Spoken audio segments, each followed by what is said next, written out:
মধ্যপ্রাচ্যের রাজনীতিতে 4 দশকের সবচেয়ে শক্তিশালী মুখ, ইরানের সর্বোচ্চ নেতা, একজন ব্যক্তি যার এক নির্দেশেই বদলে যেত আঞ্চলিক সমীকরণ, সেই আয়াতুল্লাহ আলী খামেনি আজ আর নেই। মার্কিন যুক্তরাষ্ট্র এবং ইসরায়েলের যৌথ অভিযানে তেহরানের বুকে নিহত হয়েছেন 86 বছর বয়সী এই সর্বোচ্চ নেতা। অভিযানের নাম অপারেশন রোরিং লায়ন। কিন্তু প্রশ্ন একটাই, কিভাবে সম্ভব হলো এই হামলা? কিভাবে বিশ্বের সবচেয়ে সুরক্ষিত নেতাদের একজনকে লক্ষ্যবস্তু করা হলো? সূত্র বলছে, কয়েক মাস ধরে ইরানের শীর্ষ নেতৃত্বের উপরে গোপনে নজর রাখছিল ইসরায়েল এবং যুক্তরাষ্ট্রের গোয়েন্দা সংস্থা, বিশেষ করে মার্কিন সেন্ট্রাল ইন্টেলিজেন্স এজেন্সি। খামেনি দৈনন্দিন রুটিন, কোথায় থাকেন, কার সঙ্গে দেখা করেন, কিভাবে যোগাযোগ করেন, হামলার আশঙ্কায় কোথায় আশ্রয় নেন, সবকিছু বিশ্লেষণ করা হচ্ছিল। ইরানের শীর্ষ সামরিক এবং রাজনৈতিক নেতারা সচরাচর একই স্থানে একসঙ্গে বৈঠক করতেন না, কিন্তু কয়েকদিন আগে সেই বিরল সুযোগ তৈরি হয়। শনিবার সকাল তেহরানের একটি সুরক্ষিত কম্পাউন্ড, এখানেই রয়েছে সর্বোচ্চ নেতার অফিস, প্রেসিডেন্সিয়াল কার্যালয় এবং জাতীয় নিরাপত্তা দপ্তর। সকালবেলায় খামেনি তুলনামূলক নিরাপদ মনে করতেন নিজেকে। রাতের পরিবর্তে দিনের আলোতেই হামলার সম্ভাবনা কম, এমনটাই ধারণা ছিল তার।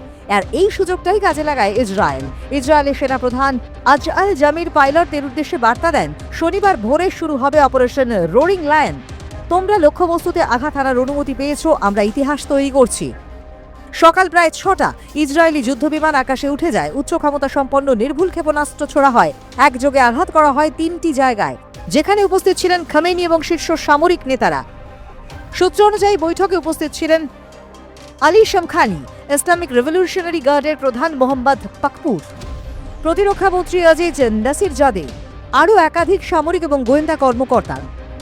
হামলাটি ছিল অত্যন্ত সমন্বিত। দীর্ঘ পাল্লার ক্ষেপণাস্ত্র এবং উচ্চ নির্ভুল অস্ত্র ব্যবহার করা হয়। 3টি স্থানে একসঙ্গে আঘাত হানায় পালানোর সুযোগ পাননি কেউই। কয়েক ঘন্টা পর মার্কিন প্রেসিডেন্ট ডোনাল্ড ট্রাম্প সামাজিক মাধ্যমে ঘোষণা দেন, তিনি আমাদের গোয়েন্দা নজরদারি এবং অত্যাধুনিক ট্র্যাকিং সিস্টেম এড়াতে পারেননি।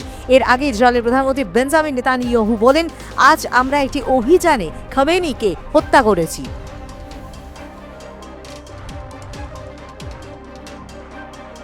2025 সালের জুনে ইরান ইসরায়েলের 12 দিনের যুদ্ধে খামেনিকে লক্ষ্য করার সুযোগ পাওয়া যায়নি। তখন ইরানি সেনাবাহিনী তাকে গোপন স্থানে সরিয়ে নেয়, কিন্তু এবার পরিস্থিতি আলাদা ছিল।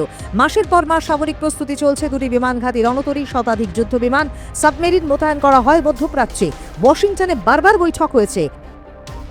মার আ লাগোতে ট্রাম্প এবং নেতানিয়াহুর বৈঠক হয় বড়দিনের পরপরই। কূটনৈতিকভাবে ইরানের সঙ্গে পরমাণু চুক্তির আলোচনা চললেও শেষ পর্যন্ত সামরিক পথই বেছে নেয় যুক্তরাষ্ট্র।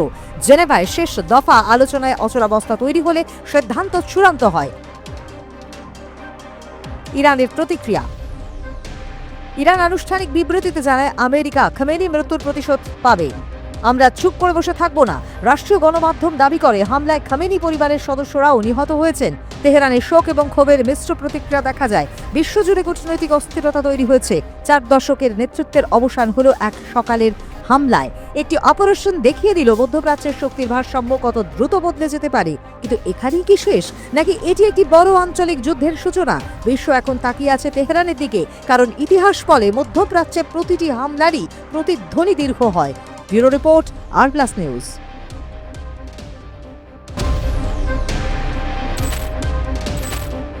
ইতিহাস কখনো কখনো এমন কিছু চরিত্রের জন্ম দেয় যাদের জীবন কেবল ব্যক্তিগত উত্থান পতনের গল্প নয়, বরং গোটা একটি দেশের ভাগ্য বদলে দেওয়ার কাহিনী।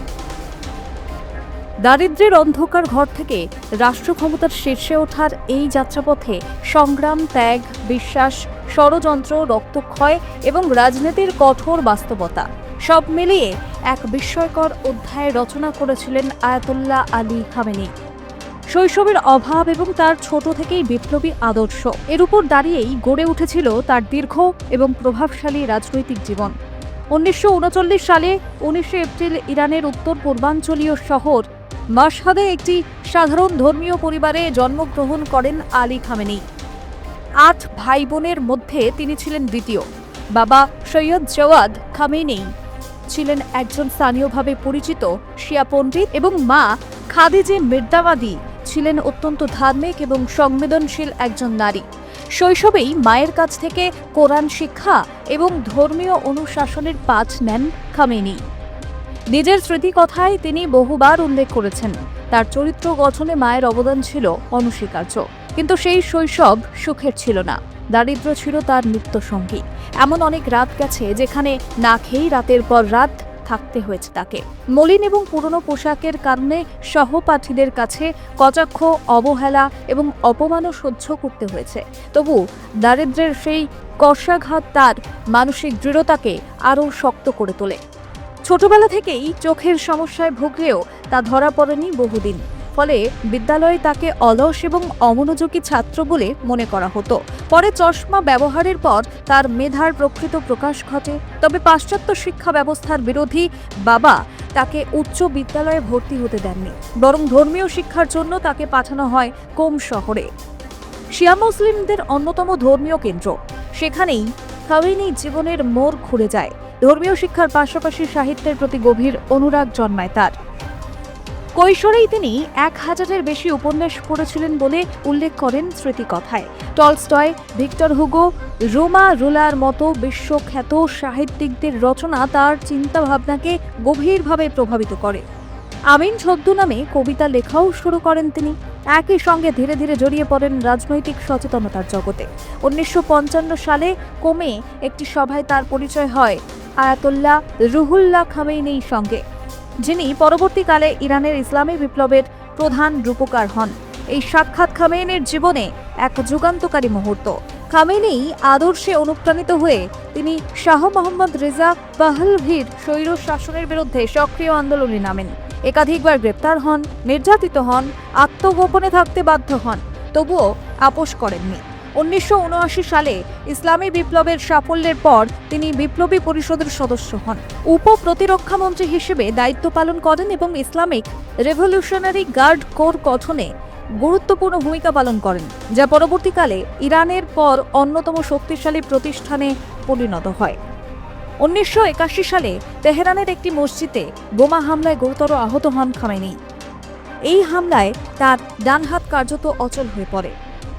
এবং শুধু তাই নয়, একই বছরে প্রেসিডেন্ট নির্বাচিত হয়ে টানা 8 বছর দায়িত্ব পালন করেন তিনি। ইরান ইরাক যুদ্ধের মতো ভয়াবহ সংকটময় সময়ে তিনি দেশ পরিচালনার গুরু দায়িত্ব কাঁধে তুলে নেন। প্রধানমন্ত্রী মীর হোসেইন মোসাভির সঙ্গে নীতিগত মতবিরোধ থাকলেও তিনি রাষ্ট্রের কাঠামো রক্ষায় কঠোর অবস্থান বজায় রাখেন। 1989 সালে আয়াতুল্লাহ খামেনির মৃত্যুর পর বিশেষজ্ঞ পরিষদের সিদ্ধান্তে খামেনি ইরানের সর্বোচ্চ নেতা নির্বাচিত হন। যদিও সে সময় তিনি গ্র্যান্ড আয়াতুল্লাহ পদমর্যাদার অধিকারী ছিলেন না, তবু সংবিধান সংশোধনের মাধ্যমে তাকে সেই পদে অধিষ্ঠিত করা হয়। এরপর দীর্ঘ 3 দশকের বেশি সময় ধরে তিনি ইরানের সর্বোচ্চ ক্ষমতার কেন্দ্রবিন্দুতে অবস্থান করেন। খামেনির নেতৃত্বে ইরান একটি শক্তিশালী ইসলামী রাষ্ট্রে পরিণত হয়। সামরিক শক্তি বৃদ্ধি, পরমাণু কর্মসূচি, মধ্যপ্রাচ্যে প্রভাব বিস্তার, সব মিলিয়ে তার শাসনকাল ছিল বিতর্কে এবং উত্তেজনায় পরিপূর্ণ। তবে একই সঙ্গে মানবাধিকার লঙ্ঘন, বিরোধী কণ্ঠ দমন, কড়া রাষ্ট্রীয় নিয়ন্ত্রণের অভিযোগও বারবার উঠে এসেছে তার বিরুদ্ধে। ইরানের বর্তমান সংশোধিত সংবিধান অনুসারে সর্বোচ্চ নেতাই হলেন দেশের প্রকৃত শাসক। খামেনি আমলে মানবাধিকার, নারী স্বাধীনতা প্রশ্নের মুখে পড়ে। 2009-এর গ্রিন মুভমেন্ট আন্দোলন, 2022-এর মাহসা আমিনি বিক্ষোভ তারই ফল। তবে তার স্ত্রী এবং মেয়েদের ছবি প্রকাশ্যে আসেনি।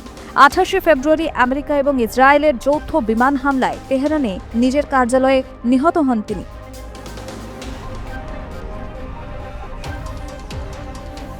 নিজের অফিসেই বসে কাজ করছিলেন তিনি। সেই সময়ই হামলা হয় খামেনির উপর। এই হামলায় তার কন্যা, জামাই এবং নাতনিও প্রাণ হারান বলে জানায় ইরানের সরকারি সংবাদ সংস্থা। তার মৃত্যুর খবরে গোটা মধ্যপ্রাচ্য জুড়ে তৈরি হয় চরম অনিশ্চয়তা।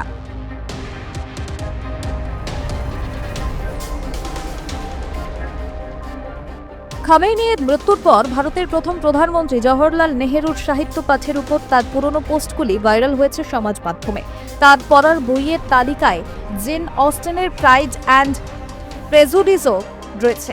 2013 সালের 6 আগস্ট তৎকালীন টুইটারে খামেনি লিখেছিলেন, শ্রী নেহেরুর লেখা গ্লিমসেস অফ ওয়ার্ল্ড হিস্ট্রি পড়ার আগে আমি ঔপনিবেশিক শাসনের আগের ভারতকে জানতাম না। খামেনির প্রস্থান ইরানের ইতিহাসে এক গভীর শূন্যতা তৈরি করল।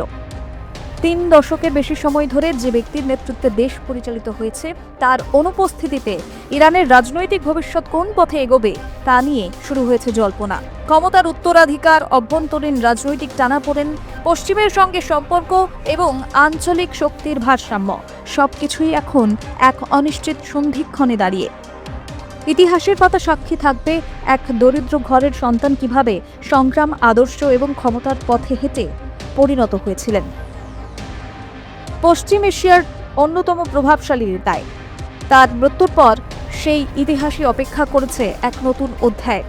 তবে খামেনেয়ির আন্তর্জাতিক ক্ষেত্রেও এই ঘটনা বড়সড় প্রভাব ফেলবে। খামেনেয়ির মৃত্যু ইরানের জন্য শুধু এক নেতার অবসান নয়, বরং একটি দীর্ঘ অধ্যায়ের সমাপ্তি। ব্যুরো রিপোর্ট, আর প্লাস নিউজ।